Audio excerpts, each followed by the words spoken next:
Buenas noches a todos, a todas. Estamos de vuelta aquí con una nueva entrevista. Esta vez nos fuimos para Ecuador.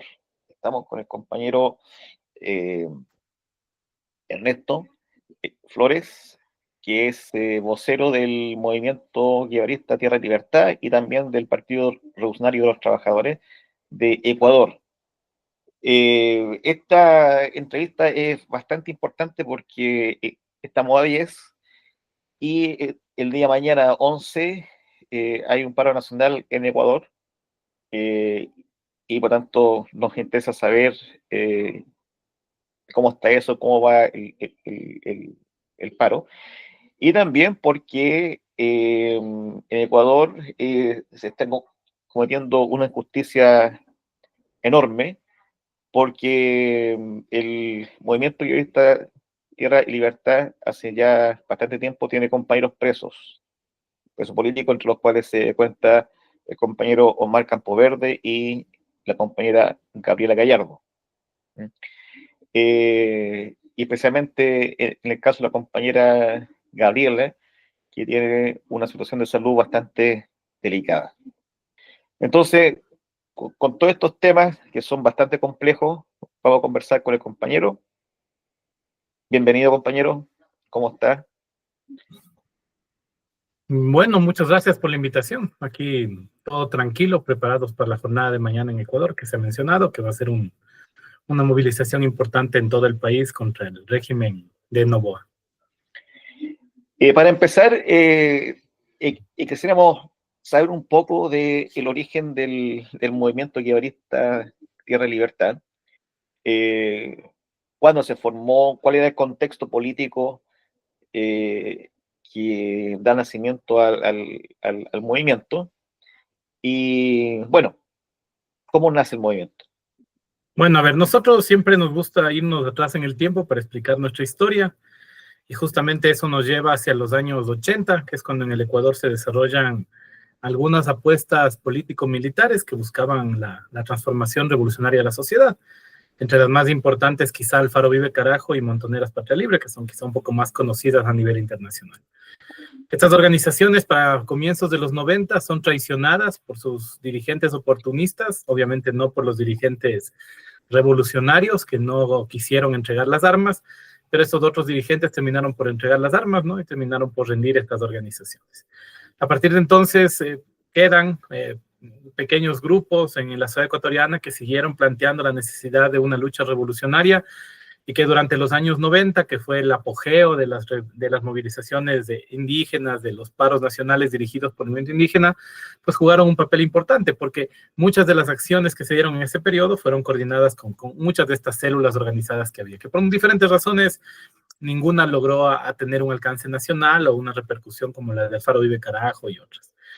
Para comienzos de los 2000 es que estas organizaciones se adaptan a nuevos contextos, a nuevas luchas, y muchos de quienes éramos en ese entonces jóvenes, pues empezamos también a plantearnos la necesidad de construir, de participar del movimiento revolucionario, ¿no? En el Ecuador en los años 90 hubo muchísima lucha de clases, hubo 3 derrocamientos de presidentes, muchos de nosotros éramos colegiales en ese entonces, participamos en la lucha colegial en las calles, y eso nos fue vinculando a la lucha política, ¿no? Entre otros, nos conocimos con Gabriela, con Omar, cuando apenas estábamos entrando a la universidad.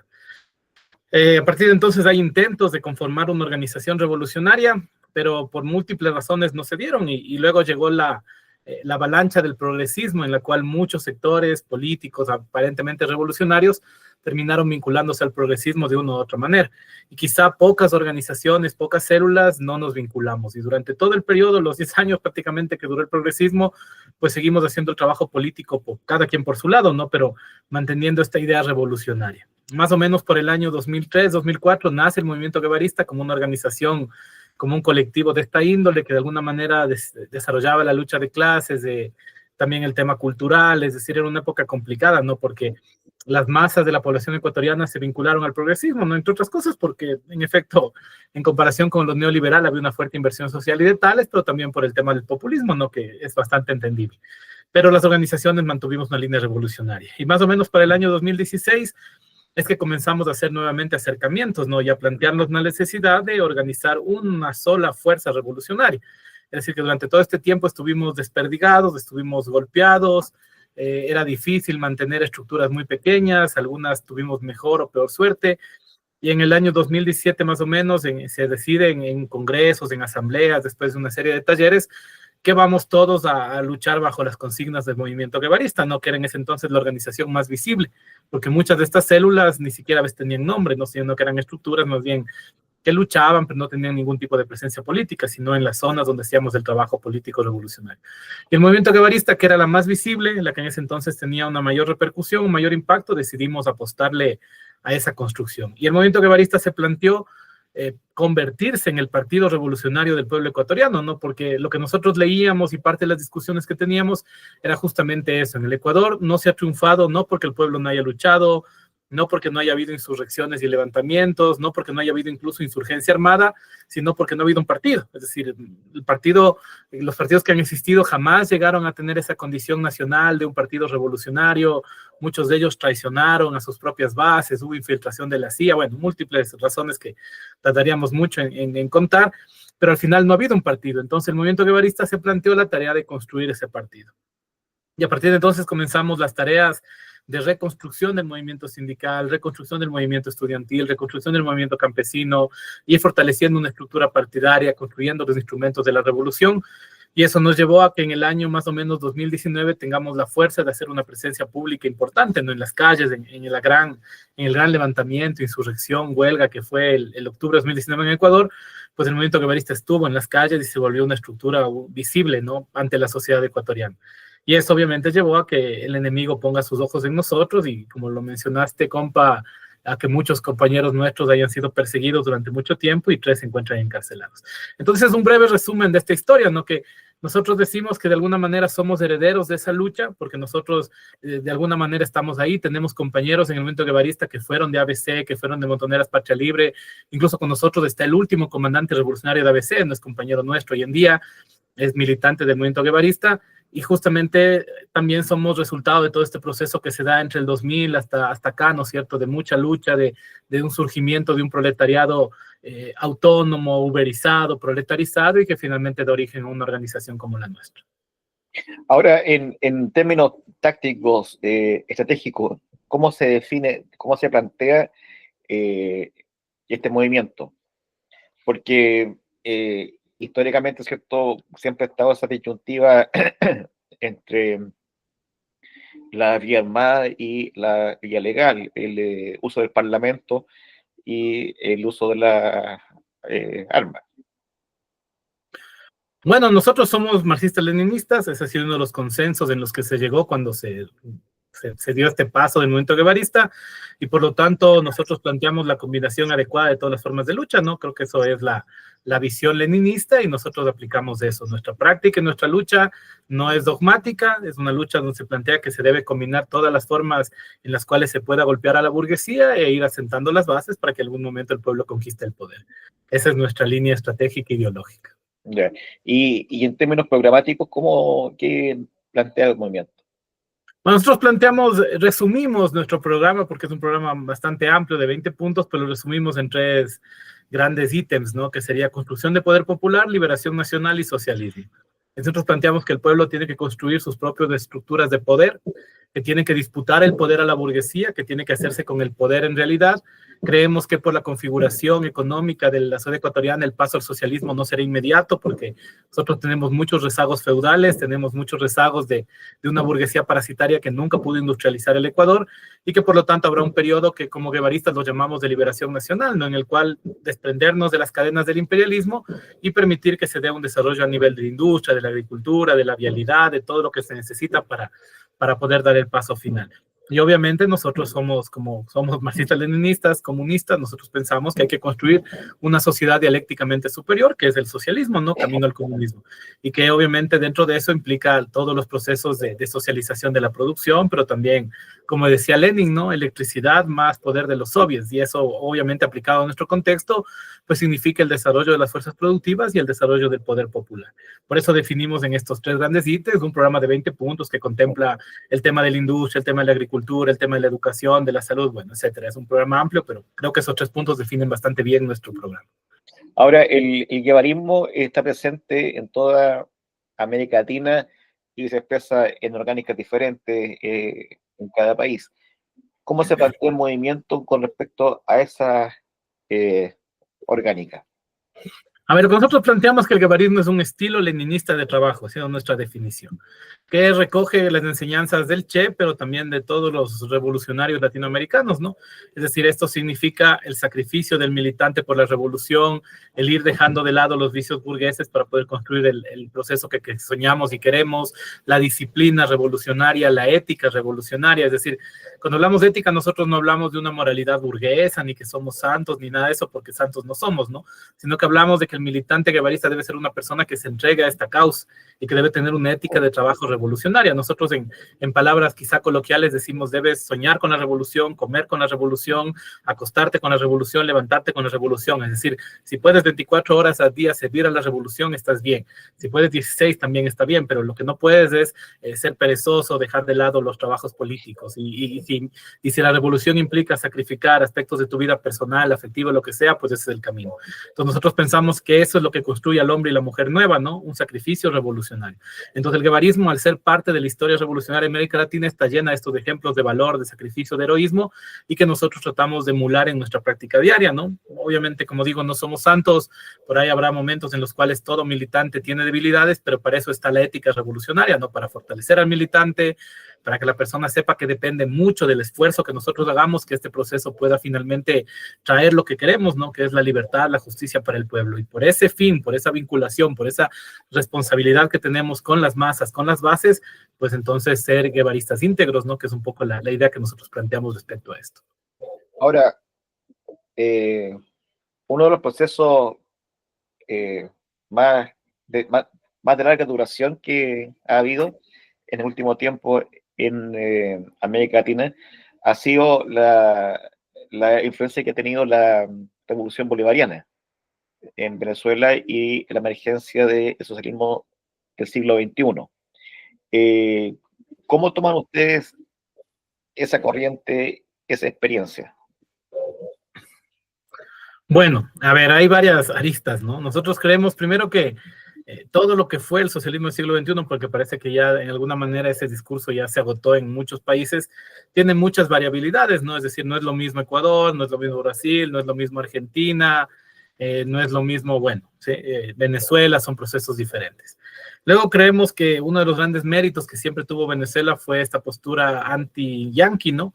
Y creemos que eso le da una característica especial al proceso venezolano, a diferencia de, qué sé yo, Argentina y otros lugares donde fueron muy blandos y tibios en ese sentido. Venezuela siempre tuvo una postura de esa índole. Y lo otro que para nosotros es importante y rescatamos es el tema de confiar en el pueblo, ¿no? Es decir, si Venezuela ha mantenido un proceso más o menos profundo en el cambio revolucionario es porque ha confiado en el pueblo, a diferencia de Ecuador, ¿no? Donde las Fuerzas Armadas siguen teniendo el monopolio de las armas, pues, ¿no? Mientras que en Venezuela, por eso Maduro tiene 8 millones de milicianos, no es coincidencia eso.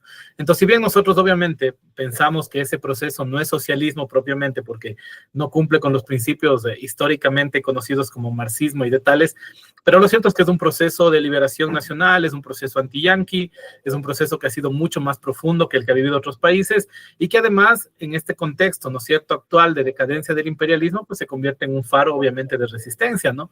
Entonces, más allá de las obviamente contradicciones que tendremos con la visión de Maduro, con el tema bolivariano, lo cierto es que nosotros consideramos que el proceso venezolano tiene derecho a existir, porque el pueblo venezolano así lo ha decidido, y que además es un proceso que miramos con simpatía en estos aspectos. Entonces tenemos buenas relaciones con algunos compañeros de los sectores de base del chavismo, de los sectores del base del bolivarianismo, y estamos de acuerdo, ¿no? Es decir, que aquí no se trata solo de una estructura dirigencial del poder político, sino de un proceso que está en las bases. Y creo que esta vez se ha demostrado, ¿no? Es decir, esa fuerza de movilización popular de pueblo en armas es para nosotros interesante y respetable, ¿no? Entonces, claro, nosotros decimos, obviamente, Si se trata de otros progresismos, tendremos mucha más distancia, ¿no? O sea, no queremos incluso saber nada. Pero el proceso bolivariano, por estas razones, para nosotros, es un proceso al cual por lo menos nosotros le debemos solidaridad. Y planteamos que mientras los yanquis sean el enemigo y estén pisoteando la voluntad del pueblo venezolano, pues nosotros siempre seremos solidarios con el agredido, ¿no? Como somos con el pueblo palestino, con el pueblo saharaui, con el pueblo de ahora de Yemen y otros lugares que son pueblos agredidos por el imperialismo, con el pueblo de las repúblicas del Donbass. Es decir, nosotros somos internacionalistas. En ese sentido, nosotros no tenemos ningún problema en decir que nosotros estamos contra el imperialismo donde esté, y por lo tanto seremos siempre solidarios con los pueblos en lucha, ¿no? Más allá de que obviamente hay contradicciones, porque es obvio, ¿no? Nosotros tenemos una postura marxista-leninista y sin duda habrá contradicciones, pero eso es, en este momento, como diría Mao, no es la contradicción principal, sino la contradicción principal es que los yanquis están poniendo buques en el Caribe, ¿no? Y eso es algo muy grave, obviamente. Claro. Ahora, el movimiento guevarista en un congreso, ¿cierto? Acordó la formación del Partido Revolucionario de los Trabajadores, el PRT. ¿Qué diferencia hay entre el movimiento guevarista y el PRT y qué función cumple cada uno? Ya, a ver, el movimiento guevarista es el que da justamente pie a la construcción de esta necesidad histórica, que nosotros no solo es una postura del pequeño grupo, porque relativamente obviamente es pequeño movimiento guevarista, sino de las bases con quienes trabajamos, ¿no? Y la necesidad es que exista una estructura, ¿no es cierto?, que pueda hacer un trabajo más amplio, un trabajo que no sea tan como, un trabajo que no esté perseguido permanentemente por el enemigo, sino un trabajo que articule a los sindicatos, a las comunidades, a las poblaciones y de tales. Entonces el PRT es una necesidad justamente de esta ampliación de la lucha, ¿no? Nosotros creemos que obviamente mientras más legalidad tenga la lucha, mejor para nosotros, ¿no? No porque nosotros creamos en la legalidad burguesa, sino que nos permite amplificar nuestro discurso. Entonces, cuando se planteó esta idea, pues en el Congreso fue aceptado por la militancia, obviamente con discusiones y detalles, pero al final se ha lanzado y los efectos han sido buenos, porque eso nos ha permitido justamente como esperábamos, es decir, que muchos sectores de base, que quizá una estructura de combate, de lucha como el MGTL, no podía generar como esta simpatía, como esta automática forma de relacionarnos, pues se amplifique, porque obviamente una cuestión de trabajadores, una visión de un partido revolucionario, llega mucho mejor a los sindicatos, a los sectores organizados, y pues hemos crecido mucho. Es decir, nuestro crecimiento ahora se ha dado justamente en estos sectores que han visto que el PRT es una posibilidad, que hace mucho tiempo se venía preguntando el pueblo ecuatoriano por eso, ¿no? Es decir, ¿por qué los trabajadores no tenemos nuestro propio partido? Y obviamente va por ahí. Nosotros creemos que el Estado burgués jamás nos va a legalizar, o sea, nosotros estamos claros de eso, porque aquí hay una ley electoral que está hecha para que los pobres no tengamos un partido, ¿no? Es decir, aquí es imposible reunir las firmas, es imposible reunir la cantidad de dinero que te piden, son miles de trabas, e incluso si logras hacerlo, luego en el CNE te piden plata a cambio de legalizar, y obviamente nosotros jamás le vamos a dar un centavo a esas ratas corruptas, ¿no? Pero, sin embargo, un proceso de esta índole en el cual se puedan reconocer sectores mucho más amplios, pues para nosotros ha sido muy bueno, y eso te ha permitido además que el movimiento guevarista crezca, porque nosotros jamás hemos ocultado que MGTL y PRT es la misma organización, pero que cumple funciones diferentes. Y eso nos ha permitido además que las grandes masas de la población accedan justamente a esto, ¿no? La línea ideológica del guevarismo, el marxismo-leninismo, una perspectiva clasista. Y bueno, y los resultados esperamos que se puedan ver en los próximos años. Ha sido una estrategia y una táctica que nos ha dado hasta ahora muy buenos resultados y que esperamos que siga de esa manera, que se siga ampliando este frente de masas, de esta forma de articular a sectores cada vez más amplios de la población al discurso y a la línea del movimiento guevarista. Por ahora nos va bien, esperemos que eso siga de esa manera. Ahora tú acabas de mencionar a las ratas corruptas y precisamente mañana hay un paro, ¿cierto? Pero para entender ese paro hay que entender a la rata corrupta más cercana, que es Lenín Moreno. ¿Ya? Eh, ¿Es impresión mía o lo que está ocurriendo hoy tiene su origen o empieza más o menos bajo el gobierno de este sujeto? Sí, no, o sea, hay que tener en cuenta eso, ¿no? Por un lado, hay que saber que seguramente eso no se sabe fuera de aquí, es que Lenín Moreno llega como un candidato del progresismo, ¿no? ¿Sí? Eso obviamente plantea los límites justamente del mismo progresismo, es decir, que en un momento determinado, al no tener cuadros que hayan nacido de los sectores populares, que tengan este alcance nacional, pues le deciden elegir a este tipo, ¿no? Que él había sido vicepresidente en la primera presidencia de Correa y que le ponen de candidato, me imagino apelando a que el hecho de que es una persona con discapacidad genere, no sé, cierta compasión o empatía, no sé. En el Ecuador muchas familias tenemos personas con discapacidad, entonces capaz de alguna manera eso fue una estrategia que generó esto, ¿no? Que hay empatía con esta persona. Pero lo cierto es que eso viene justamente de ese ya desarmamiento que el progresismo venía teniendo. En el progresismo ecuatoriano tiene esa infiltración de un montón de gente de extrema derecha, social cristianos, que cuando se dan las elecciones siempre se les viran, se van para el otro lado, les juegan a dos lados, bueno. Y Lenín Moreno era uno de estos tipos, ¿no? Entonces, obviamente, cuando empezó la campaña, muchos lo dijimos, decir, este tipo es peligroso. Y lo que pasó fue exactamente eso, que apenas el tipo se sentó en el poder, pues le dio la espalda al proceso progresista y ni se diga a un proceso popular, ¿no? El tipo se alineó directamente con los Estados Unidos, con la burguesía, con los militares, con los sectores más fascistas de la sociedad, y se vino la reimplantación del neoliberalismo. El Ecuador ha vivido neoliberalismo desde 1979, ¿no?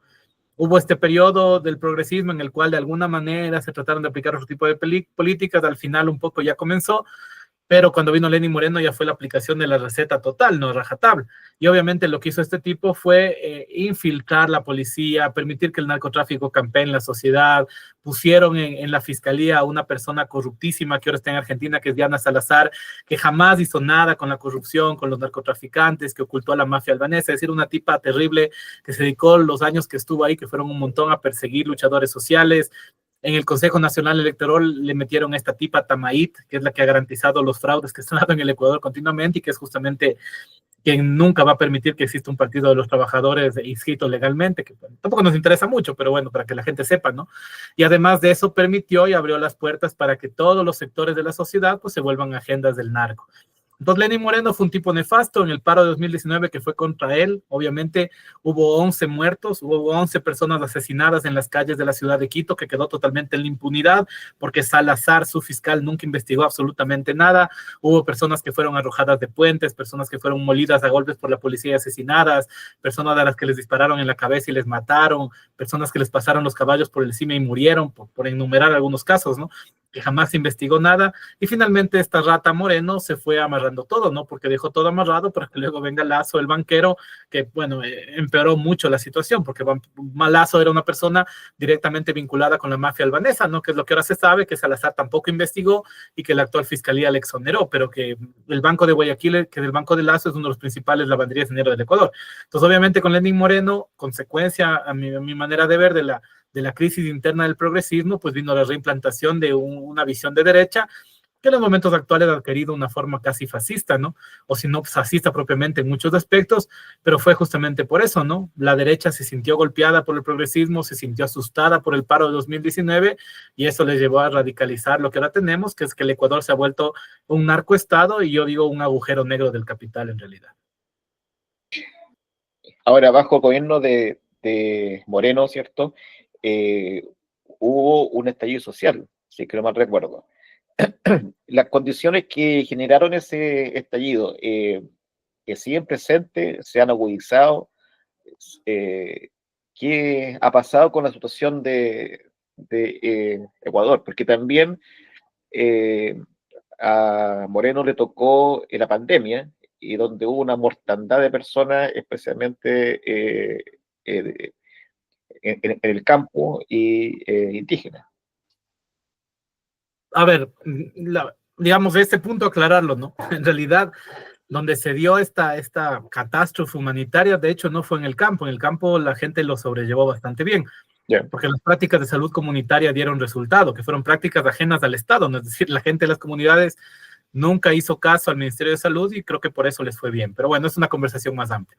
Pero donde se dio la mortandad fue en la ciudad de Guayaquil, donde obviamente Moreno, ¿no es cierto?, por intereses de los grupos económicos, permitió que se dé un partido de fútbol entre Barcelona de Guayaquil, que es el equipo más popular del Ecuador, con Independiente del Valle, ¿no? Que la gente que sabe de fútbol sabe que Independiente del Valle es un equipo en alza en el Ecuador, que incluso ganó un par de copas, bueno, no importa. El asunto es que ese partido no debía darse. Y se permitió porque, bueno, los intereses de la burguesía son los que priman, ¿no? Y luego en Guayaquil hubo una pandemia brutal, los centros de salud no dieron abasto, la gente se moría, terminaba en las calles como basura, la gente se pudría en las calles de Guayaquil, fue una mortandad terrible. Y que luego se extendió por todo el país, porque obviamente nunca hubo un tipo de medidas pensadas de algún tipo, sanitarias ni nada. Más bien lo que hubo fue que los hospitales se les entregó a la familia Bucaram, que quienes son más viejos se acordarán que Bucaram fue presidente del Ecuador y que se les drogó un levantamiento, ¿no? Y estos tipos que siempre han controlado mafias de esta índole fueron los que hicieron negociados con las mascarillas, con, bueno, todo lo que se necesitaba en la pandemia. Y que esos tipos hasta ahora están en la cárcel, ¿no? Hay un tipo que ahora se llama Salcedo, que está preso y que los gobiernos de turno lo utilizan para acusar a esos enemigos de cualquier delito que se les ocurre. Pero lo que hicieron fue que María Paula Romo, que era ministra de gobierno de Lenín Moreno, comience a repartir hospitales a cambio de plata, de votos en la asamblea, y eso caotizó la salud. Entonces, obviamente fue una cuestión terrible, ¿no? Por eso en el Ecuador vimos una mortandad grande, pero como digo, en la ciudad de Guayaquil fue la parte donde más se vivió esta calamidad. El levantamiento contra Lenín Moreno se dio por el alza de la gasolina, pero en general era por la aplicación de las medidas neoliberales, ¿no? Despidos, reducción del Estado, crecimiento de la pobreza, destrucción de la industria nacional, bueno. Y eso se ha mantenido y empeorado, es decir, yo no sé si realmente se pueda tener en otros países dimensión de lo que pasa en Ecuador. En Ecuador tenemos en este año más de 5.000 muertos en batallas de bandas criminales, no sé si eso es realmente en una sociedad tan pequeña como la nuestra es terrible. En todos los barrios del país se vive muertos, se viven cacerías humanas, los trabajadores quedamos en el fuego cruzado de grupos criminales, todos los días se capturan buques llenos de cocaína que salen en barcos de banano, ¿no? Para más señas para que luego hablemos del presidente actual, que es Noboa, el bananero del Ecuador. La policía está infiltrada en el narcotráfico, hay sicariato. Si uno sigue los canales de Crónicas Rojas, son muerto tras muerto tras muerto, porque en realidad en el Ecuador es una carnicería que se vive a diario. No hay institución que esté libre del narcotráfico, no hay sector de la sociedad que esté libre de esta calamidad, y obviamente los estados, la policía no hace absolutamente nada porque todos son parte del negocio. Es decir, nosotros estamos viviendo lo que es un narcoestado, esas cosas que a veces se ven en las películas de Sinaloa, de México, que son como zonas así. Nosotros vivimos todo lado, es decir, no hay persona de la ciudad ecuatoriana que no ha vivido un asalto, que no ha vivido un intento de secuestro. Aquí donde yo vivo, hace no mucho tiempo atrás, un intento de sicariato, a 2 cuadras de mi casa, donde vivo con mis hijos, con mi mujer, para que se dimensione lo terrible que es, y decir, nosotros somos gente trabajadora que sale a comprar el pan. Sales a comprar el pan y en la esquina tipos matándose por cosas que a veces uno no tiene la menor idea de lo que pasa.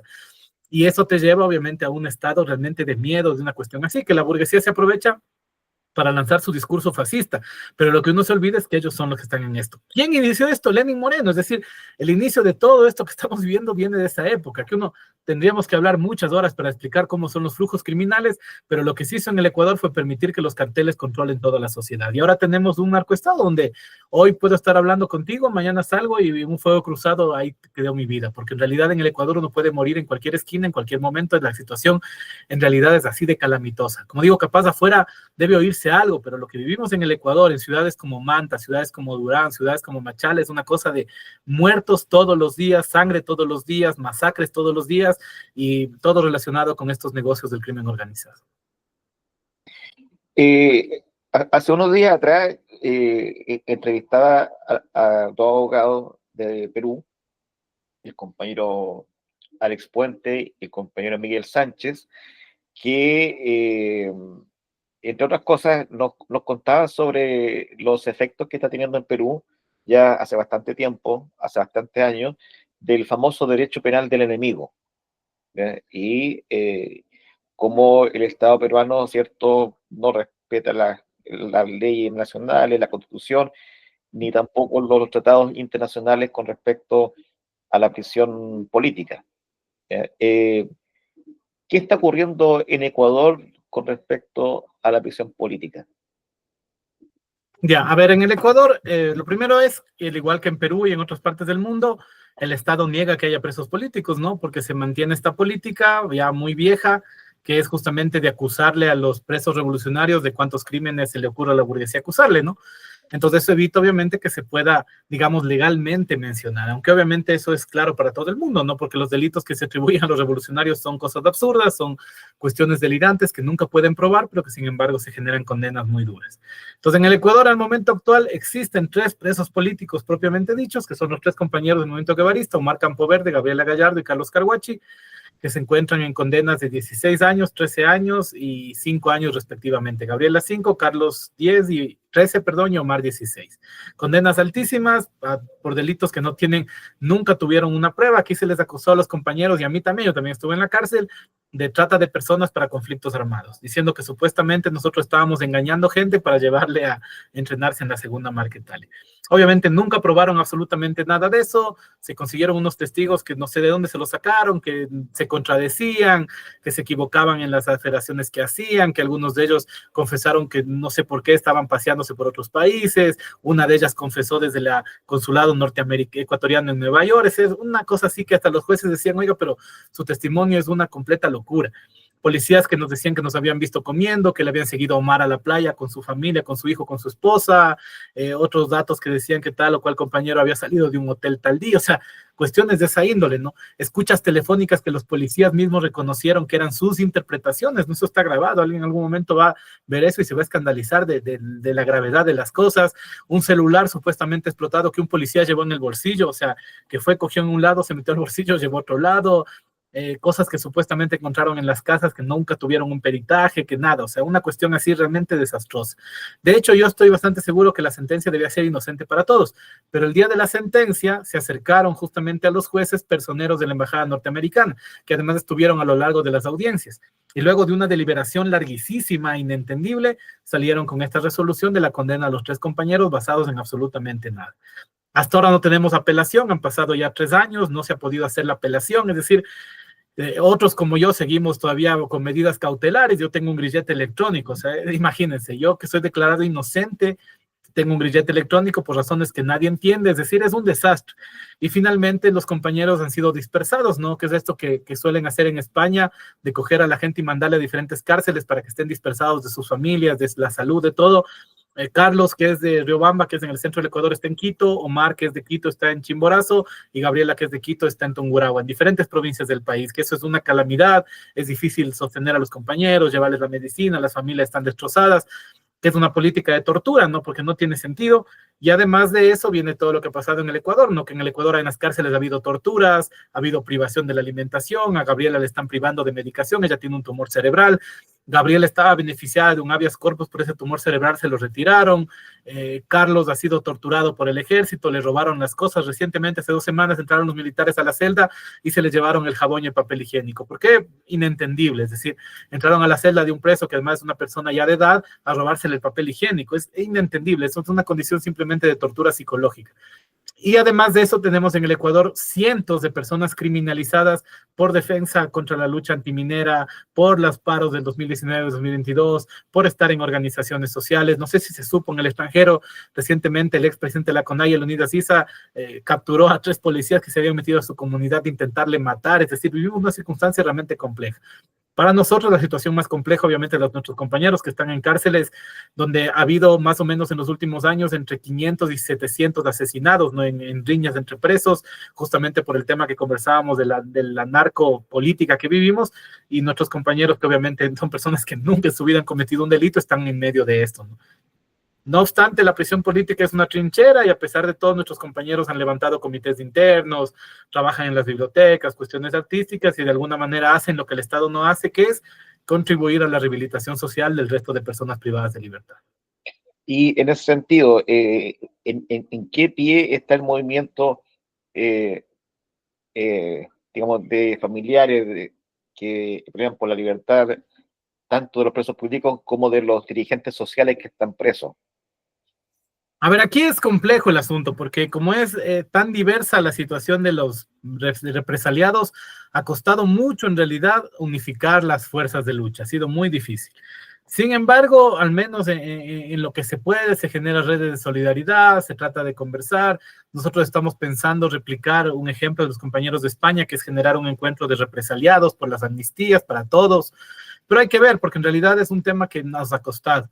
Dentro del movimiento tratamos de lo que se puede, ¿no es cierto? Que es obviamente un deber revolucionario, ayudar a los presos, tratar de mantener lo que se pueda, mejores condiciones de vida, de si es que no hay algo, tratar de conseguir, de aportar en los procesos justamente que ellos llevan adentro. Es muy duro, ¿no?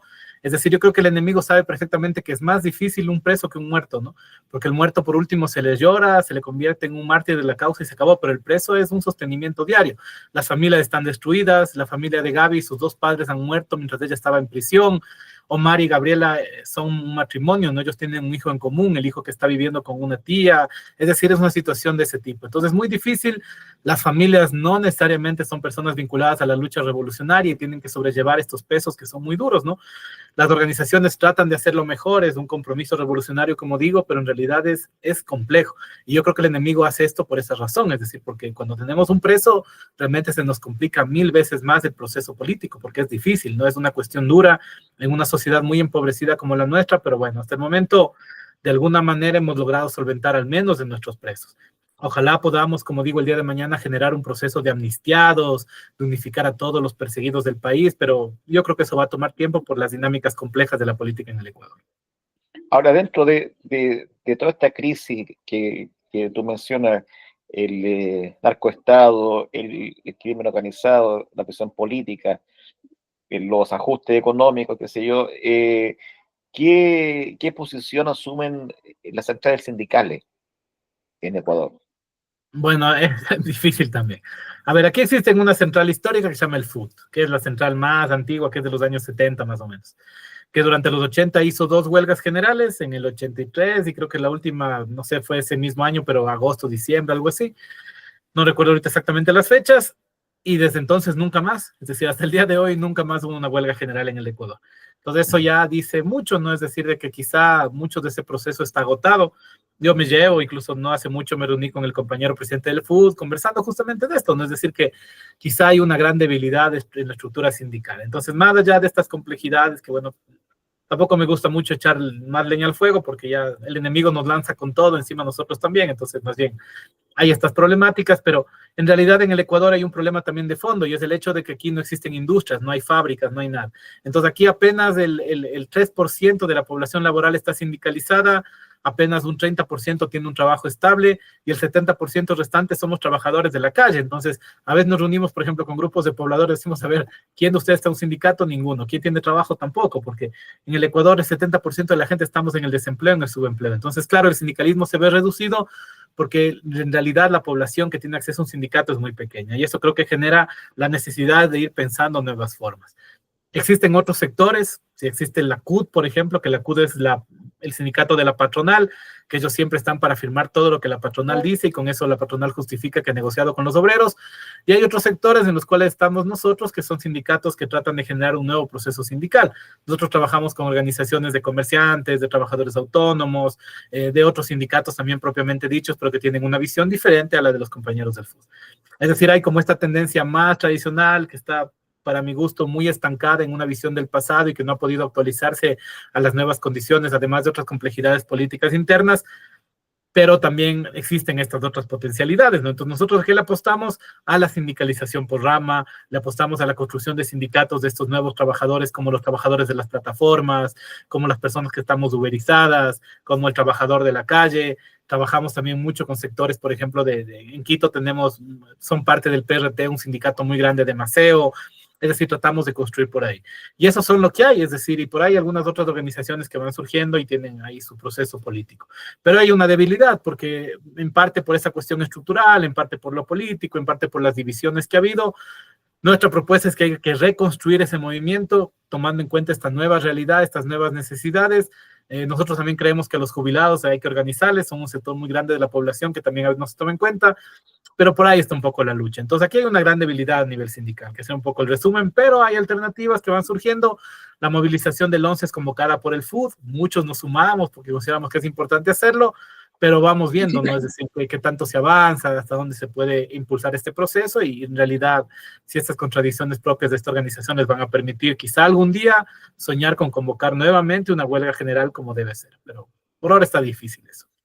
Ahora, la falta de un partido revolucionario, como tú indicabas, ¿cierto? Y esta debilidad de los sindicatos, la gran masa de los trabajadores informales o cesantes, eh, cuando se produce un estallido, ¿cierto? O un paro general, digamos, como el de mañana, eh, eh, quiere decir eso que el pueblo en sí sale a la calle en forma espontánea, sin conducción? ¿Cómo se da eso? A ver, sin duda es así. Es decir, en el Ecuador en realidad no hay una fuerza que pueda dirigir un proceso de un levantamiento, no, eso no existe. A veces hay organizaciones que se suman a la ola, que tienen una visión putschista, que se suman y luego lamentablemente solo conducen hacia la negociación, como pasó en el 2019 y 2022, donde un grupo de dirigentes hicieron cargo del levantamiento para conducir a la negociación y luego ser candidatos electorales. Nosotros obviamente rechazamos eso, que nos parece que es una forma oportunista de esto. No existe una dirección política, es cierto, existen intentos de hacer lo que se tratan de coordinar, de tratar de unificar procesos en provincias. Por ejemplo, la convocatoria de mañana estaba ya planteada hace mucho tiempo, ¿no? Esto se convocó, no sé si hace un mes, un poco más. Muchos dudábamos de participar porque obviamente hay nuestras contradicciones también con este sector del fútbol, pero al final lo que pasa es que es tan dura la situación ecuatoriana, son tantos los abusos, hay tanta violación de la Constitución, hay tanta represión, hay tantas situaciones que eso ha hecho que muchos nos juntemos. Nosotros decidimos juntarnos en un proceso que tenemos llamado Asamblea Popular, que es una asamblea que surgió con otras organizaciones como Acción Antifascista, como otros sectores anarquistas, sectores de la calle, es decir, que se unificaron ahí, que es una asamblea, ¿no? Donde se juntan unas tendencias de izquierda. Y entre todos en algún momento dudábamos de este día, pero decidimos finalmente salir por esto, porque la situación es insostenible. Nosotros vemos que incluso sectores del progresismo se han sumado, vemos que se han sumado sectores de otras organizaciones tradicionales, no del fútbol, como el Partido Comunista, es decir, es insostenible lo que pasa en el Ecuador. Hoy la CONAIE se suma, ¿no? La CONAIE hasta ahora no se había pronunciado, ahora se suma la movilización, porque en realidad la situación del Ecuador es demasiado angustiante. Entonces creo que eso lleva a que todos nos sumemos a esto. Obviamente no hay una vanguardia del fútbol, es su marcha, me imagino que irán al frente, no lo sé, ni tampoco le pongo mucha atención a eso yo, pero lo cierto es que el pueblo sale porque hay hambre, porque hay injusticia, porque hay pobreza y esa dinámica que está presente. Por eso es que nosotros siempre hemos dicho, es decir, en este momento, en estas citas, en estos momentos de lucha, el pueblo siempre ha estado. Lo que no ha estado es una dirección política que sea capaz de organizar esto y ahí es donde nosotros le vemos sentido a nuestra existencia. Hoy no lo podemos hacer, ¿no? Obviamente estamos todavía a una gran distancia de poder hacer eso, pero nosotros vamos con esa perspectiva, es decir, que en algún momento el movimiento guevarista, Partido de los Trabajadores, tenga la posibilidad de organizar estos procesos de lucha.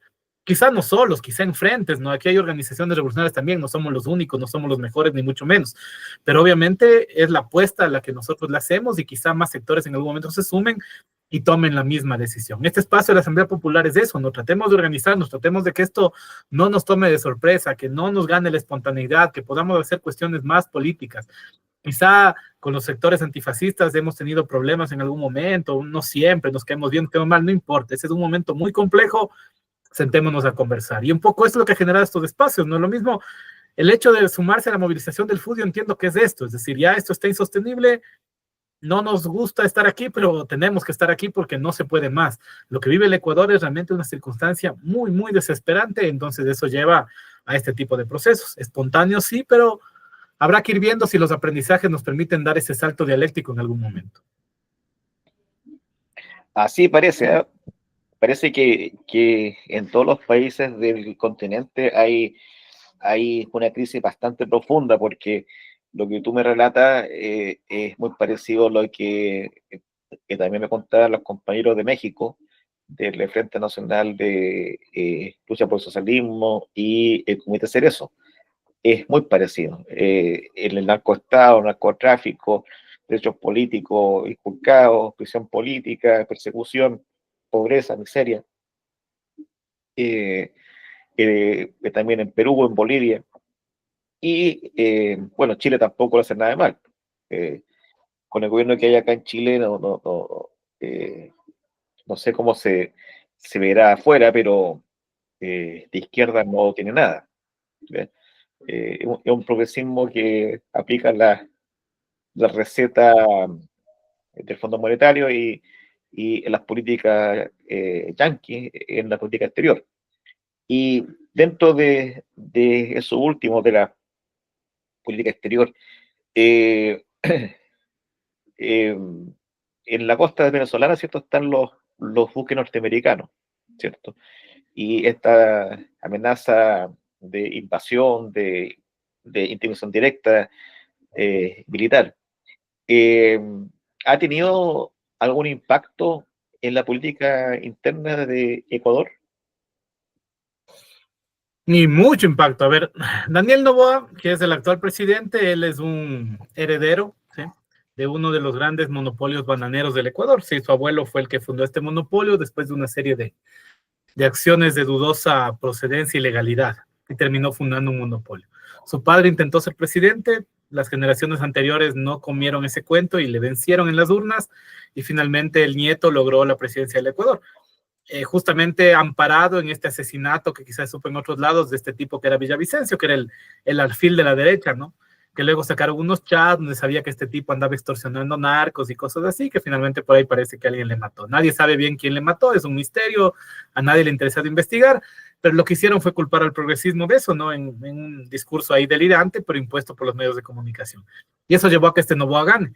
Y claro, y este Noboa entró con toda la fuerza de la derecha. Imagínate, es el empresario más grande del Ecuador, tiene muchísima plata, y obviamente, como no puede ser de otra manera, vino la implantación de las políticas del FMI, se arrodilló a los pies de Washington, se ha dedicado a chupar medias de Trump y de Biden, pero de una manera despreciable. Se va y se toma fotos con Milei, con la motosierra, es decir, un tipo despreciable. Pero que claro, con todos los medios de comunicación de su lado, con Atamaid, con Salazar, que ya les comenté quiénes eran, pues ganó las elecciones en un resultado que fue rarísimo, ¿no? Un resultado en el cual el progresismo no ganó un solo voto en la segunda vuelta, ese tipo ganó con una gran diferencia de votos, por ahí siempre corriendo diciendo que fue fraude. Yo no sé si sea como Correa lo dice por la tinta invisible, sino para mí es un tema que tiene que ver con los algoritmos, porque quien controla el CNE es de esta tipa Tamaid, que es lo peor que le pasó a la historia nacional. Así que bueno, independientemente de eso, este tipo es un chupamedias del imperialismo, ¿no? Es decir, Noboa no tiene ningún reparo en chupar medias públicamente. Recientemente estuvo chupándole las medias a Marco Rubio, ¿no? Uno de los peores y despreciables fascistas del gobierno de Trump estuvo aquí y Noboa prácticamente se le puso en riestes. Es decir, es un tipo despreciable. Entonces, obviamente, lo que hace Noboa es seguir este cuento del cartel de los soles, declarar el grupo terrorista, comenzar a cerrar las fronteras de la migración venezolana, se alinea con los Estados Unidos, incluso habla de que esa guerra contra el narcoterror se va a extender a Venezuela, es decir, está involucrando al Ecuador en un conflicto que ni siquiera existe, no es real, porque esto sabemos que es un invento del imperialismo, y en segundo lugar nos confronta con un pueblo hermano como el venezolano, ¿no? En el Ecuador durante mucho tiempo fue un país de puertas abiertas, llegaba gente migrante de todos los países, ¿no? De Chile ha llegado mucha gente al Ecuador, de Venezuela también, ahora está con un cierre de frontera, es decir, copiando las políticas del estúpido Donald Trump en un país pequeño como el Ecuador, que no tenemos ni dinero y que la migración más bien siempre ha sido un beneficio que otra cosa. Pero así está nuestra realidad. Entonces, claro, Noboa está totalmente alineado con el imperialismo, es un perro más de Trump, entonces imagínate cómo estamos aquí. Entonces nosotros llenos de vergüenza, ¿no? Ecuador es uno de los pocos países que vota contra Palestina, es decir, es un tipo despreciable. Ecuador es uno de los pocos países que está alineado con esta política de desastre y va a seguir haciéndolo, ¿no? Entonces ahora el Ecuador está metido en este conflicto sin sentido, sin una razón. El Ecuador sigue siendo el principal flujo de salida de droga a Estados Unidos y sin embargo estamos hablando del cartel de los soles en otro lado. Es una cosa realmente, no, si no fuera tan trágico para la vida de la gente, para el desangre de la clase obrera, sería hasta gracioso, pero lamentablemente sobre esa risa están los miles de muertos que cada mes se quedan en el Ecuador en las calles por esta guerra de narcotráfico, mientras nos preocupamos de un supuesto cartel que ni siquiera existe, ¿no? Así es de lamentable nuestra realidad. Ahora, estos sujetos horripilantes que están armando los países, por lo general, el discurso que desarrollan, que implementan, tiene como objetivo también configurar un enemigo interno y también una amenaza externa. Entonces, por ejemplo, cuando fue el estallido social acá en Chile, Piñera tuvo la idea de culpar de todo el estallido a fuerzas venezolanas que están infiltradas en Chile, que sé yo, que nunca se comprobó, pero que sirvió para, en cierta medida, distraer un poco el debate de las demandas concretas que exigía la gente en la calle. Eso también ha ocurrido en Ecuador. Se está usando el caso venezolano, ¿cierto?, para construir ese enemigo externo. Claro, que es usado de todo, ¿no? O sea, se ha usado para todo y de todo. Se usó en el paro de 2019 para decir que había fuerzas venezolanas que habían infiltrado al servicio de Maduro y de Correa. Luego se les dice que son delincuentes, ¿no? Aquí todos los delitos que hay son cometidos por los venezolanos. luego se les acusaba también del tema de gastarse el dinero de los ecuatorianos para generar esta acción de xenofobia, que nos quitan el trabajo y de tales. Luego en las campañas electorales se les anda entrevistando y se les coge a estos que son más de derecha, más guarimberos, para que hablen porquerías del socialismo y que con eso la campaña se asiente. Cuando se acaba la campaña otra vez vuelven a ser criminales, que el Tren de Aragua, que esto, que el otro. Cuando están otra vez de campaña, otra vez a hablar mal del socialismo. Cada vez que pasa algo en Venezuela le entrevistan a 4 o 5 de estos fascistas a que digan las porquerías que se les ocurre decir, y luego vamos otra vez para lo mismo. Es decir, aquí se le ha usado para todo. Los venezolanos han sido el chivo expiatorio de todas las políticas fascistas del Estado, aprovechándose esto, ¿no? Que ellos controlan los medios de comunicación, que controlan las redes sociales. Entonces, claro, sale un venezolano diciendo, sí, en Venezuela alguna cosa, y por todas las redes sociales se maneja esto. Y luego le cogen a un venezolano en algún barrio de la ciudad, ahí está, son los delincuentes. Y luego durante las manifestaciones está una persona de ahí vendiendo tabacos, le cogen preso, ahí está, los infiltrados de Maduro, y así. Es decir, es una utilización que a mí realmente raya en la estupidización de la población, porque es increíble que la gente siga creyendo eso, pero es tan fuerte la maquinaria ideológica que la gente sigue creyendo eso. Así un poco es la circunstancia. Claro, acá en Chile también está muy de moda todo el discurso sobre el Tren de Aragua, ¿cierto? Que el Tren de Aragua aquí, allá, entonces todo lo malo que ocurre en Chile, ¿cierto? Es culpa de los venezolanos, de la migración, de Maduro, etcétera. Cuando en realidad son consecuencias de un modelo económico que causa todos esos problemas, pero el enemigo eh, son otros. Y en eso también cae Boris, que interviene en asuntos internos venezolanos cuando se ve muy acosado, entonces echa mano a todo eso. Hay algunos sectores, por ejemplo, en Chile, que ante el avance de la ultraderecha en Europa, qué sé yo, y también como consecuencia de las políticas de Trump, eh, plantean de que la contradicción principal hoy en día ya no es capital y trabajo, sino que la contradicción principal es entre democracia y fascismo, ¿ya? Y que por lo tanto hay que defender la democracia. Y cuando se habla de democracia, ¿cierto? Se habla de esta democracia burguesa, capitalista, que causa todos estos problemas. Eh, ¿Cómo ven ustedes esa contradicción? ¿Es real? ¿Es ficticia? Efectivamente, los trabajadores se tienen que poner en defensa de esta democracia?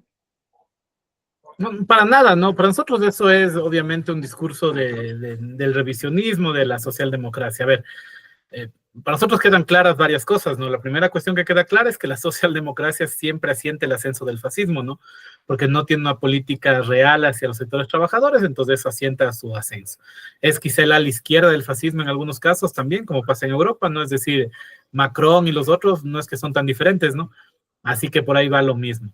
Luego que el fascismo históricamente se ha impuesto por vía democrática, ¿no? Es decir, no sé de qué están hablando, pues capaz hay casos como el de Chile, Argentina, en el Plan Cóndor, que sí, no fueron golpes de Estado, pero la gran mayoría, Hitler, Mussolini, Milei, Noboa, Trump, ¿cómo se han impuesto? Bukele a través de la vía democrática, ¿no? O sea, han ganado elecciones y ha sido así, y han sabido justamente sus maquinarias ideológicas convencer a la población, como pasó en Alemania, ¿no? Que la gente sabía perfectamente lo que pasaba en los campos de concentración y nadie nunca hizo nada ni dijo nada, porque hay una maquinaria ideológica que te convence de ese tipo de discursos fascistas, de terror, de racismo y todo eso, ¿no es cierto? Entonces eso es parte de eso.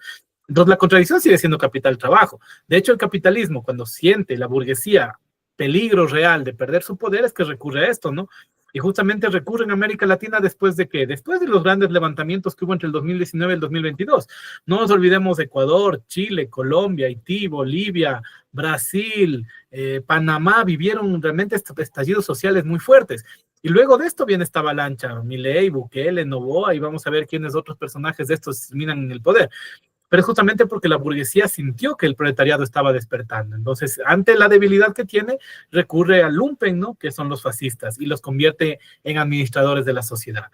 Entonces, para nosotros hay que tener claro que el hecho de que esté el fascismo impuesto no debe llevarnos a una práctica socialdemócrata, sino a combatir el fascismo y buscar la implantación de un gobierno de los trabajadores, ¿no?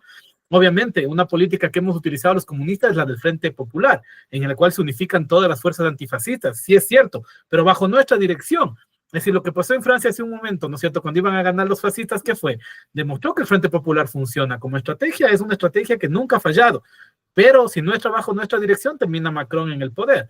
La diferencia con el Frente Popular en Francia mismo, el Frente Popular en España en su momento, el Frente Sandinista, el Frente Farabundo Martí, ¿cuál fue? Que nosotros, los revolucionarios, estábamos al frente de esos frentes. En Albania lo mismo, ¿no? En su momento histórico.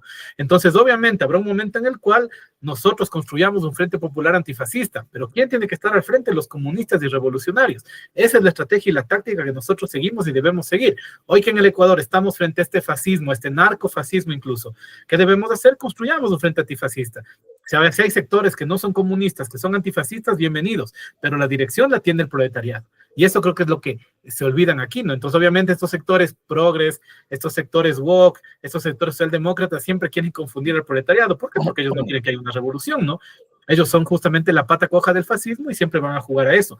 En España juegan a eso, me imagino que ahorita en Chile lo están jugando y al final terminan gobernantes como Boric, que muy poca diferencia tienen con Noboa, ¿no? Es decir, quizá el estilo, quizá una cosa así, pero en la política real muy diferentes no son, ¿no? Claro, claro. O Pedro Sánchez en España, no digamos que es lo mismo, ¿no? Pedro Sánchez, Vox, mucha diferencia no hay. Es decir, cuando quizá los camaradas del PCR estén en el poder, habrá una diferencia, pero mientras está ese tipo, PP, PSOE, más o menos lo mismo, ¿no? Es decir, claro, no hay mayor diferencia. Claro, precisamente hace un tiempo atrás conversaba también con un dirigente comunista del Partido Comunista Obrero Español, y él me mencionaba que con respecto a la herencia del franquismo, está todo intacto, y ahí señalaban que el Estado español era un Estado fascista. Y lo mismo, en la misma línea, está otro compañero de la coordinadora nacional de Clubes Comunistas de España, también. Entonces, pero ¿cuál serían los elementos constitutivos de una política antifascista hoy? Yo creo que viene, como digo, para mí la ideología sigue siendo clave, ¿no? Yo creo que lo que decía Dimitrov de que el fascismo es justamente la violencia organizada y la burguesía contra el trabajador sigue siendo cierta, ¿no? Por lo tanto, los sectores trabajadores de diferentes tendencias terminamos siempre en el lado opuesto, ¿no? No solo los comunistas, sino también están los sectores, por ejemplo, cristianos de base, están los sectores socialistas, están los sectores a veces ni siquiera organizados. En el caso actual hablamos de los ecologistas, hablamos del movimiento indígena, hablamos de sectores como el FUD, como menciono, ¿no? Entonces, obviamente todos estos sectores se ven afectados. Lo que pasa es que no surge en primer lugar una conciencia antifascista porque no hay una definición clara. A mí me parece que muchos de estos sectores tienen miedo de calificar lo que vivimos como fascismo porque el fascismo requiere medidas fuertes, ¿no? Es decir, mientras sigamos diciendo que estos no son fascistas, entonces podemos seguir jugando a la democracia. Cuando uno reconoce que está en el fascismo, entonces hay que organizarse para pelear, pues no hay más opciones. Yo veo, por ejemplo, aquí en el Ecuador, que el presidente de la CONAIE dice, vamos a dialogar. ¿Con quién vamos a dialogar? ¿Con este fascista de Nova vamos a dialogar? No se dialoga con esta gente. Si es fascismo hay que pelear, no hay nada que conversar aquí.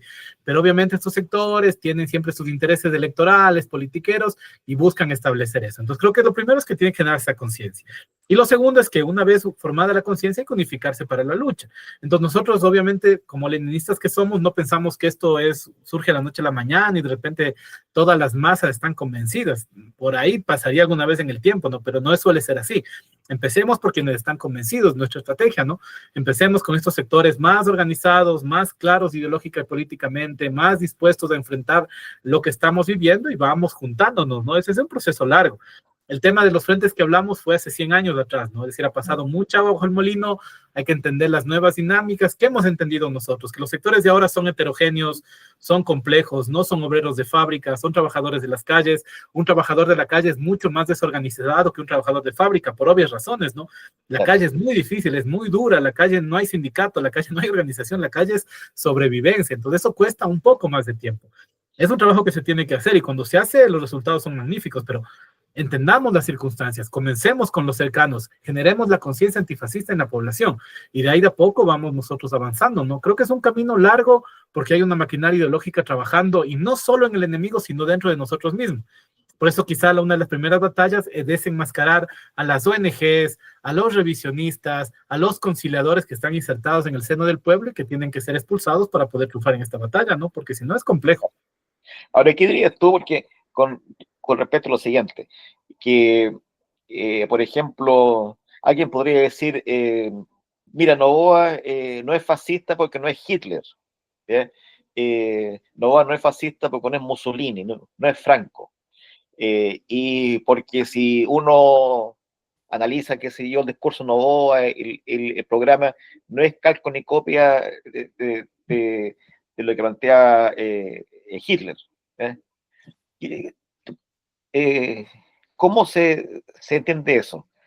Porque lo que tú dices es cierto, o sea, así como la clase trabajadora ha cambiado con respecto a antes, ¿cierto? Hay centros informales, qué sé yo, el fascismo también ha mutado, ¿cierto? Y no porque haya mutado ha dejado de ser fascismo. Sí. Como digo, son definiciones, ¿no? Es decir, si estamos ante un gobierno lumpesco que organiza la violencia contra los trabajadores de la burguesía, eso es fascismo, ¿no? Luego las formas cambian, los tiempos cambian. Como digo, no es lo mismo Hitler que Videla o Pinochet, no es lo mismo. Es decir, Hitler no era militar, ¿no? Para empezar, estos sí eran milicos, era una cosa diferente, porque obviamente la sociedad cambia, se modifica, somos latinoamericanos además, ¿no? Como decía Bolívar, somos un pequeño género humano, hay formas, aquí hay mucho de criollismo en estos caudillos, como este Bukele, ¿no? Que es un personaje casi caricaturesco, pero eso es fascismo, ¿no? Su política que aplica la represión generalizada de la población, esas políticas de corporativización, de hambre, de terrorismo contra el pueblo son así, ¿no? Es decir, obviamente las diferencias van a estar presentes, pero hay que entender qué es lo que está detrás. Y además hay que entender que el capitalismo tiende hacia allá porque está en crisis, ¿no? Es decir, pueda que haya lugares donde no esté propiamente un fascista, no se me ocurre, no sé, algún lugar de Sudamérica, no sé, Boluarte quizá, eso no, es una fascista, es que es difícil encontrar un lugar, no sé, pues podría pensar algún lugar, pero vamos a encontrar que las políticas mismas van más allá de los personajes, ¿no? Tienen que reprimir a la población, tienen que cerrar al pueblo, entonces hay formas de fascismo que van allá, incluso ya se vuelven universales porque la sociedad está muy caotizada, entonces eso nos lleva justamente a reflexionar en qué momento nos encontramos, obviamente no, la historia no se repite dos veces, ¿no? En todo caso, como hacía la broma Marx, se repite una como farsa y otra como comedia, ¿no? O otra como tragedia, y quizá esto es una tragedia, pero no es una repetición mecánica, pues no, pensar eso creo que es un error. Es más, yo, compañero, creo que no es un error, creo que es una maña. Es decir, creo que estos sectores no están dispuestos a luchar. Y si ellos reconocen que esto es fascismo, tienen que pelear y no quieren pelear. Son sectores que se han acostumbrado a convivir con la burguesía, con el capital, y como no quieren pelear, es mejor no definir lo que están viviendo de una manera clara. Si definimos que es fascismo, a pelear. No, aquí no hay más opciones. Si vas a dialogar con los fascistas, como decía Roque Dalton, eres igual de fascista que ellos. Y creo que eso está claro. Claro. Ahora, una política revolucionaria se podría resumir de alguna forma en tres componentes esenciales, ¿cierto? El anticapitalismo, el antifascismo y el antiimperialismo, ¿ya? Y con respecto a esto último, obviamente con la perspectiva socialista y comunista. Con respecto a esto último, hay también sectores que plantean de que el imperialismo es solamente Estados Unidos, ¿ya? Europa no sé dónde la dejan, eh, eh, como que la borran del mapa, no existe Europa como fuerza imperialista, y plantean también de que Rusia no es imperialista y tampoco China, y por tanto se centra solamente en Estados Unidos como única fuerza imperialista hegemónica. ¿Cómo definen ustedes en el mundo de hoy, con todo lo que está pasando, el imperialismo? ¿Quiénes componen el imperialismo? Bueno, nosotros pensamos que eso es un error, creo que creemos que es uno de los errores que complejizó también la situación de Venezuela, es decir, una postura anti-yanquista, pero no anti-imperialista, y creo que obviamente eso hay una gran diferencia, ¿no? Obviamente nosotros también somos anti-yanquistas, pero también anti-imperialistas. Entonces creo que hay que tener claro que el imperialismo no necesariamente se asienta siempre en el mismo territorio, ¿no? De hecho, parece que los yanquis están en crisis. Ahora son el enemigo principal y seguramente lo seguirán siendo, pero yo no sé si siempre lo vayan a hacer. En algún momento fue Inglaterra, en otro momento fue Alemania, ahora son los yanquis, veamos qué pasa, ¿no? Obviamente hay bloques imperialistas, para nosotros hay dos grandes bloques, que es el bloque Estados Unidos-OTAN, que es el uno, y es el otro bloque que justamente es Rusia, China, India, ¿no? Que se va conformando. Hay diferencias sin duda, no siempre es lo mismo, son particularidades de cada uno, es decir, las formas de relación que tienen Rusia y China con sus países satélites son muy similares a los que mantenía el social imperialismo en su tiempo, ¿no? De Brezhnev. Es decir, obviamente es todo lo que tiene el imperialismo, pero obviamente no es lo mismo y eso hay que entenderlo. Por eso es que muchos pueblos se afilian justamente con Rusia y con China porque no sienten el mismo peso de estar afiliado con la OTAN, como pasa con el Sahel. Entonces creo que eso hay que entender. Es decir, más allá de que uno obviamente va a mantener su postura, hay que comprender que Burkina Faso tiene una simpatía con Rusia, pero es por una razón, porque no es lo mismo la opresión francesa que las relaciones que establece con los rusos, ¿no? Y eso no ser lo mismo ya es una cuestión que se debe entender. Pero sin embargo, los bloques están ahí. Y el hecho que la situación sea así hoy día no quiere decir que vaya a ser mañana. Por eso creo que la política debe ser de independencia. Un error que no debería cometer la izquierda es afiliarse con uno de los bloques, porque eso te va a llevar a tarde o temprano en entrar en contradicciones con eso, ¿no? Es decir, el rato que las mineras ya no sean canadienses, sino chinas, ¿qué vas a hacer? ¿Festejarles la minería también a ellos o qué vas a hacer? O el rato que la industria nacional sea destruida por una industria rusa, entonces ahí sí les aplaudimos, ¿qué hacemos? Y creo que por eso la postura tiene que ser la que nos enseñaba el Che. Es decir, esto es independencia y política y soberanía económica, ¿no? Perdón, soberanía política e independencia económica, y eso debe ser el principio. Luego, un país con liberación nacional, por eso nos planteamos eso, negocia con todos los pueblos del mundo, ¿no?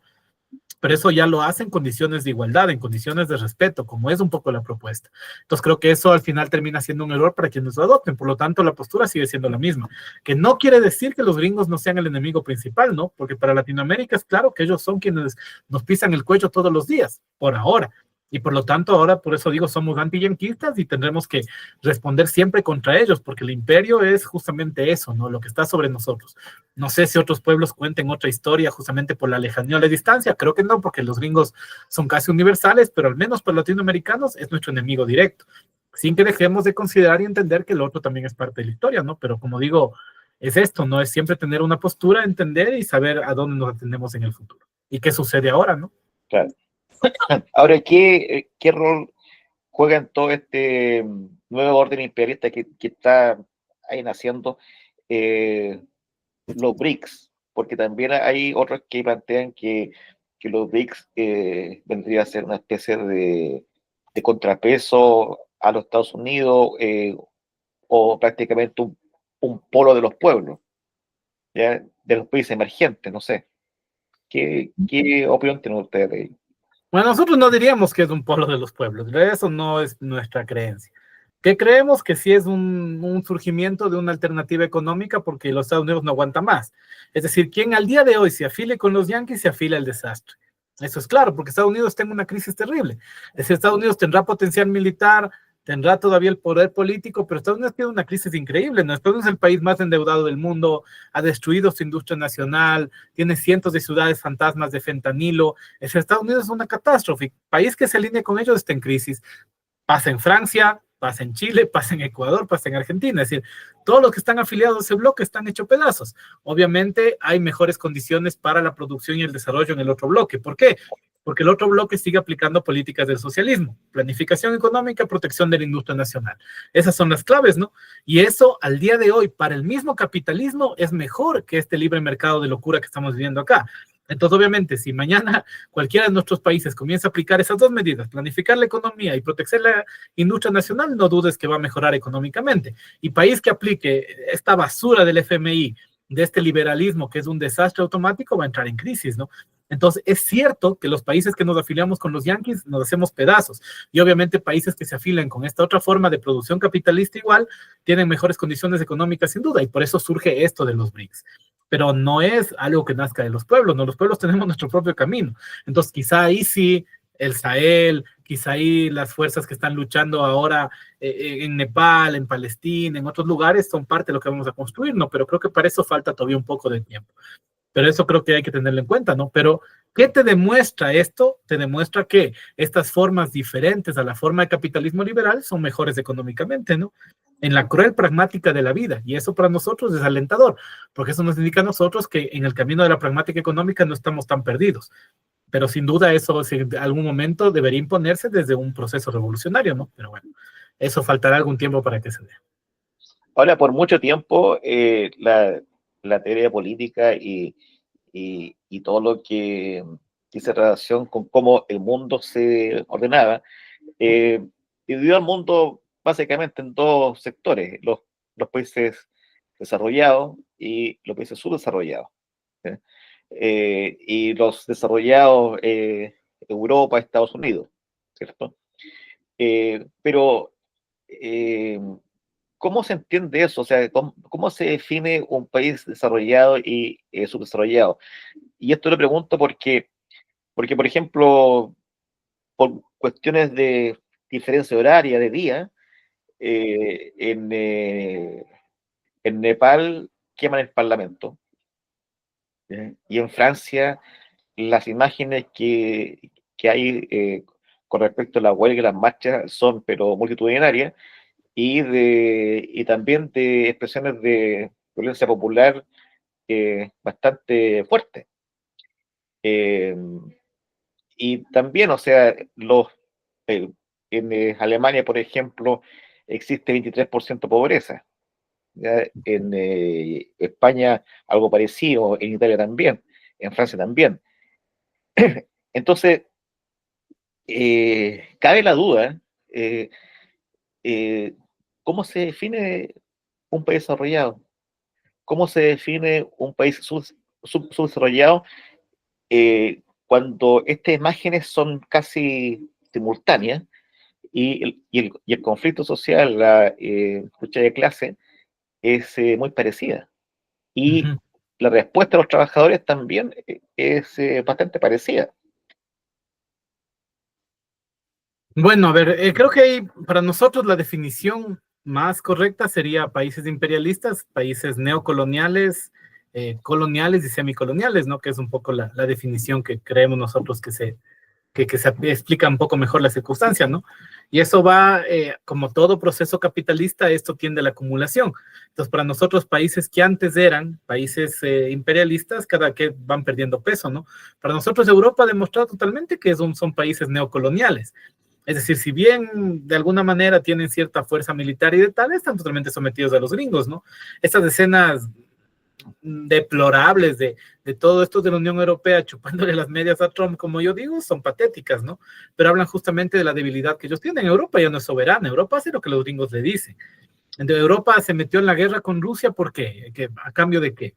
Es decir, Europa hundió su economía por una guerra que no les importa ni el pueblo europeo quiere.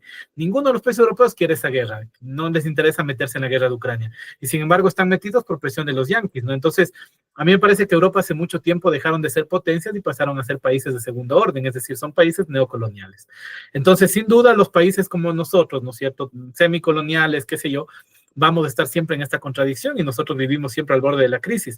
Pero en Europa también, las circunstancias de la vida de Europa son graves, ¿no? Cuando uno, por ejemplo, discute con estos fascistas liberales, yo siempre les muestro las estadísticas de los niveles de vida en Cuba y en Venezuela y comparo con Europa y siempre Europa está 1000 veces peor, siendo que Europa no tiene bloqueo, no tiene todo lo que tiene en Cuba y Venezuela, ¿no?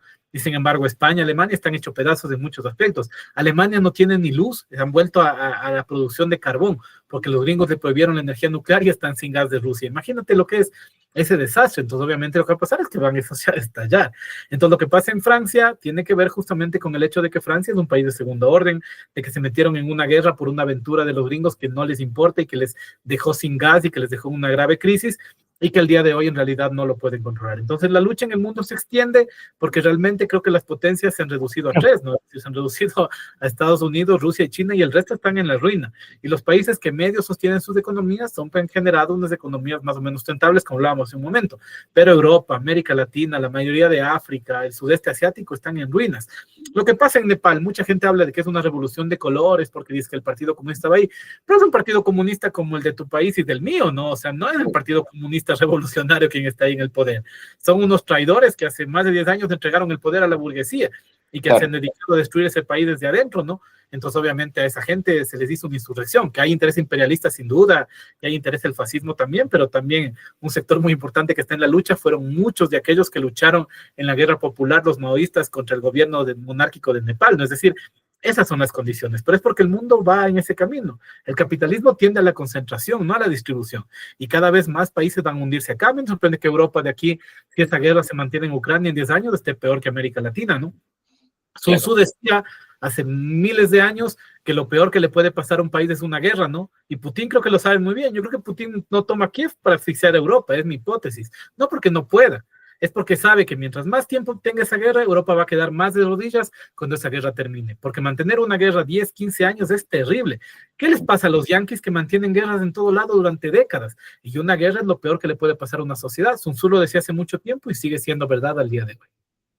¿Tú podrías ahondar un poquito con lo que tú acabas de decir en cuanto a comparar la Venezuela y Cuba con respecto a Europa? Claro, hay un montón de indicadores que son importantes, ¿no? Desnutrición infantil, trabajo, ¿cómo se le llaman ahora? Bueno, no sé, el trabajo estable, indicadores de alfabetización, indicadores incluso de niveles de vida, de separación entre la población, ¿no? De cuánto gana el más rico y cuánto gana el más pobre. Entonces, en todos los indicadores, Cuba está arriba de cualquier país europeo. En Estados Unidos hay mucha más desnutrición infantil que en Cuba. Trabajo en Europa es una ruina, ¿no? Los niveles de desempleo en Europa son mucho más altos que en Cuba y en Venezuela, por ejemplo. Es decir, son los hechos que obviamente los medios de comunicación no te lo dicen, ¿no? Si te muestran La Habana Vieja y luego te muestran algún lugar de Berlín y claro, dices, oh, pero ¿cuánta gente en La Habana Vieja tiene un buen trabajo estable y cuánta gente tiene en Alemania? Y las diferencias son catastróficas, ¿no? Sin hablar de las problemáticas sociales que obviamente no hay en Cuba y en Venezuela, ¿no? Problemas de drogas, problemas de delincuencia en Europa, eso es una cosa terrible. Es decir, el problema de la drogadicción es una cosa brutal. El Captagon, que comenzó a entrar en más Europa desde que los salafistas tomaron Siria, ha destruido mucho la ciudad europea. Eso no ves en Cuba, ¿no? Es decir, en Cuba tú te paseas a las 2 de la mañana y nadie te asalta, nadie te vende droga, no pasa absolutamente nada de eso.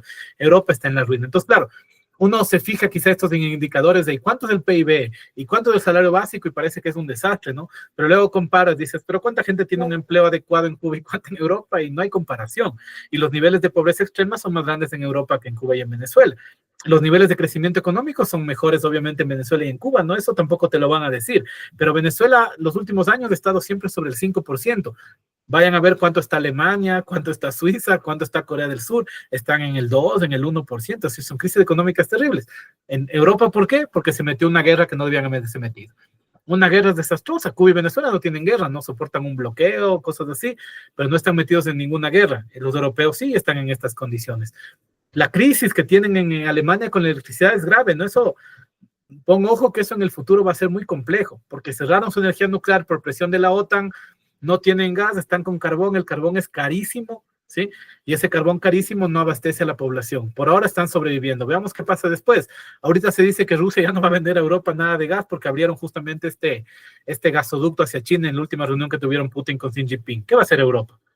Es catastrófico. Entonces, claro, estamos acostumbrados a echarle basura a Cuba y a Venezuela y no vemos que Europa esté en una crisis peor. Y no hablemos de embarazos de adolescentes, violencia sexual, asesinatos, drogas en Estados Unidos en comparación con Cuba, ¿no? O sea, por favor. Lo que pasa es que eso no te dicen, no dicen cuánta gente se adicta al fentanilo, cuántas niñas quedan embarazadas justamente en etapa escolar o antes, cuántos delincuentes sexuales hay en Estados Unidos, cuántos hay en Cuba, ¿no? Comparemos para que veamos esas condiciones de la población.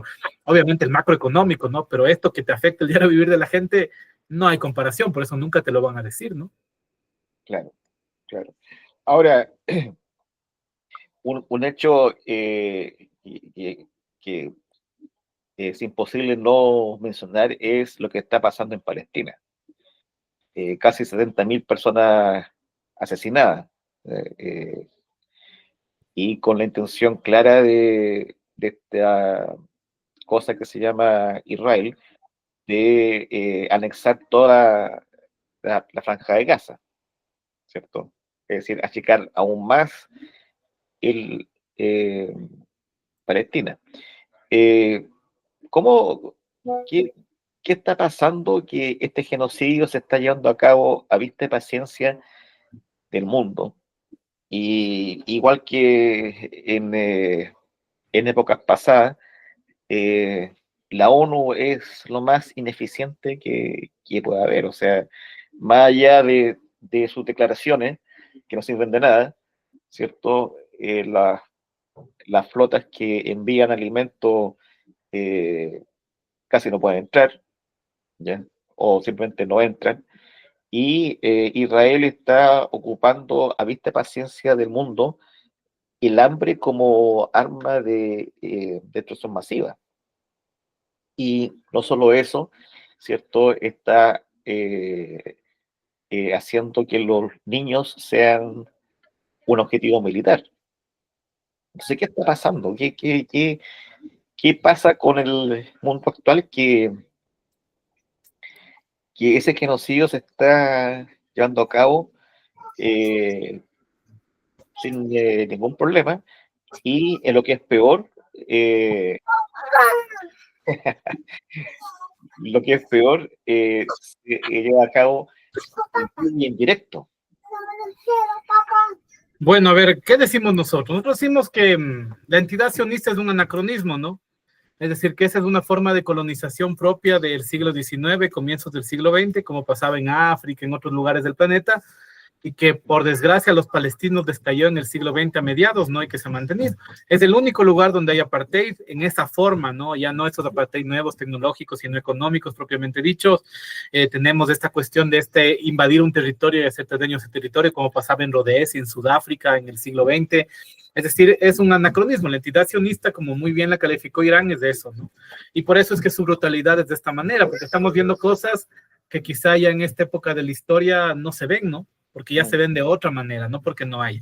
Entonces, claro, el pueblo palestino sufre este anacronismo y es víctima de este genocidio que estos tipos desatan, ¿no? Para nosotros los sionistas son nazis, es decir, es la forma más clara de explicar cómo la historia cambia, y sus acciones son esas, ¿no? Desaparecer a la población palestina para quedarse con sus territorios. Pero no solo eso, ¿no? Sino para sostener esta estructura anacrónica que es un cuartel en Medio Oriente, porque Israel es eso, es un cuartel del imperialismo norteamericano en Medio Oriente que le permite tener control sobre la región. Entonces, obviamente, estas condiciones que estamos viendo al día de hoy son eso y son resultado de eso. ¿Por qué la ONU no hace nada? Porque la ONU es una estructura inservible, ¿no? Que no tiene en realidad capacidad de acción, que no tiene capacidad de decidir absolutamente nada. La Corte Penal Internacional ya condenó a Netanyahu, no se ha hecho absolutamente nada. Y lamentablemente los sectores de izquierda, entre comillas, muchos de ellos le apuestan justamente a lo progre, ¿no? Es decir, son críticos de la resistencia palestina, no se afilian con el derecho de los palestinos a luchar contra la entidad sionista de la manera que crean conveniente, festejan estas cosas así, wow, posmodernas que se hacen, que está bien, no toda lucha es válida, es decir, yo creo que por Palestina todo vale la pena y se alejan de la resistencia, no, jamás, no, no el Frente de Palestina porque la violencia es mala, entonces ¿qué hacen? Dejar a los palestinos desarmados. Entonces, creo que uno de los primeros pasos que hay que dar es reconocer el derecho del pueblo palestino a defenderse, ¿no? De la manera que crea adecuada. Y creo que ese será un gran paso en la solidaridad. Y creo que eso ha sido una de las quizá únicas cosas que en este contexto ha sido bueno, entre comillas, ¿no? Que el pueblo palestino haya asumido esa condición de defenderse de la manera que ha creído adecuada. Y creo que eso es un gran mérito de los palestinos, ¿no? Pero claro, la lucha va a seguir porque esta entidad sionista es un anacronismo en el siglo XXI de un cuartel militar en Medio Oriente. La única forma de detener eso que es con una guerra de liberación, que es lo que está haciendo la resistencia, y por eso tenemos que respaldar a la resistencia y al pueblo palestino. Claro, porque yendo un poco para atrás en esta entrevista, en el caso de BRICS, por ejemplo, no sé si BRICS, no me acuerdo bien, ha sacado algún comunicado con respecto a lo que ocurre en Palestina, el genocidio, pero sí a algunos países de ahí. Pero revisando los países que están en el BRICS, casi todos tienen relaciones con Israel. En el plano cultural, económico, militar, de inteligencia, etcétera. La misma China estuvo negociando un tratado de libre comercio hace años atrás,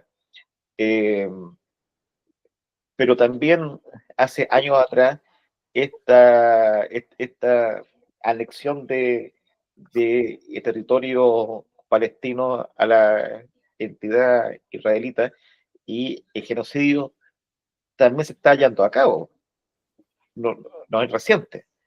Entonces es muy raro que exista este doble discurso anti-genocidio, pero por debajo de la mesa subsistan todos estos acuerdos. Sí, pero lo que digo, la entidad sionista no debe existir. Es decir, la solución de los dos estados no es una solución. La única solución posible es que los sionistas abandonen el territorio palestino y Palestina decida su futuro en base a la autodeterminación de su pueblo, que es lo justo y lo único correcto. Entonces, mientras se mantenga una postura tibia, que reconozca el Estado de Israel, que no mantenga una postura de que esto debe ser una derrota militar y política del sionismo, no va a pasar nada, ¿no? Y desde mi punto de vista es la tibieza que se va a mantener, porque muy pocos se atreven a decir esto, ¿no? Al menos en los sectores oficiales. Claro. Y creo que la única solución posible es la destrucción del sionismo y su expulsión de Israel, como fue en Sudáfrica, ¿no? Es decir, imaginen en Sudáfrica diciendo, sí mantengamos el apartheid, pero en formas democráticas. Absurdo, ¿no? La única forma en Sudáfrica fue que eso se acabe. Y en Israel es lo mismo, Israel tiene que terminarse, Palestina tiene que seguir su autodeterminación y obviamente convivir ahí cristianos, judíos, musulmanes de una manera democrática y correcta, como los pueblos del mundo siempre lo han hecho, ¿no? Pero mientras estén los sionistas ahí, esto será imposible, así que la única forma es que esto se acabe. Compañero, estamos llegando al final de la entrevista, pero quisiera volver al paro de mañana, ¿ya? ¿Cuáles son las expectativas que ustedes tienen con respecto al paro de mañana? Bueno, el paro de mañana es un primer paso, ¿no? Nosotros no pensamos que sea realmente ya un proceso avanzado de lucha. Creo que va a ser un proceso inicial de una unidad de los sectores populares. Tenemos expectativa que haya movilizaciones en todo el país. Tenemos expectativa de ganarle a la contramarcha que ha convocado el fascista Noboa.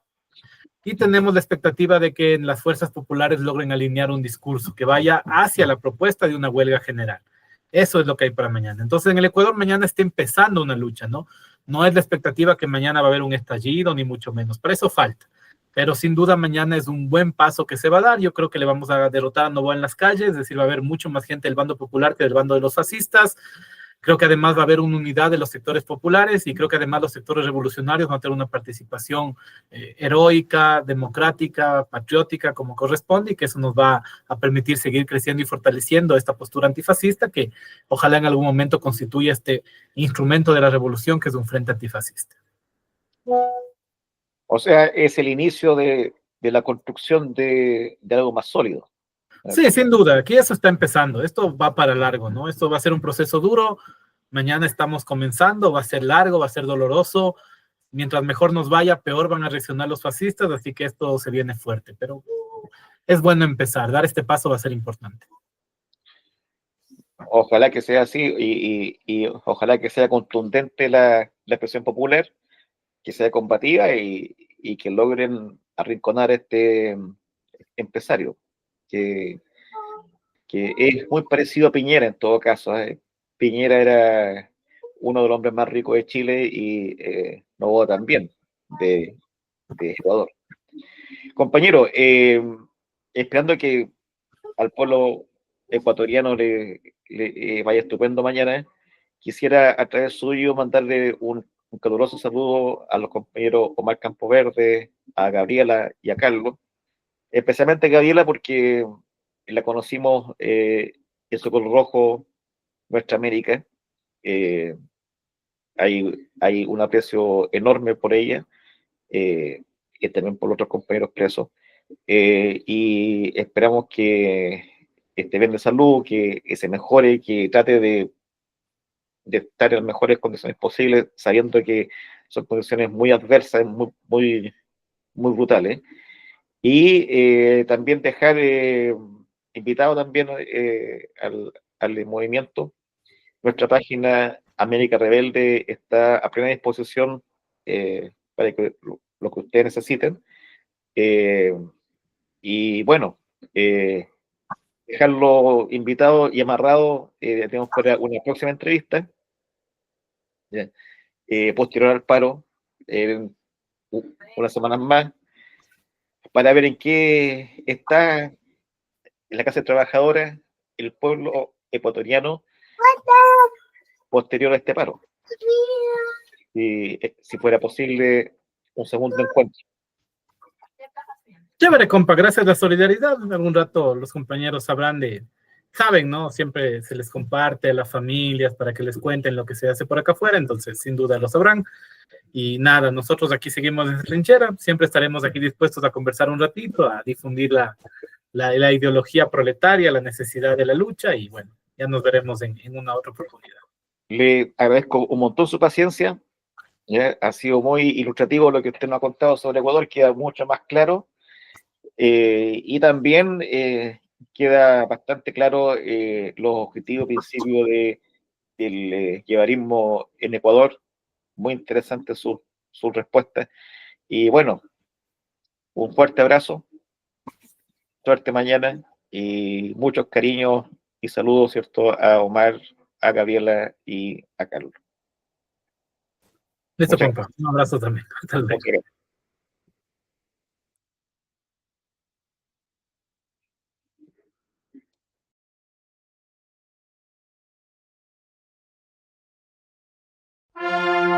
gracias.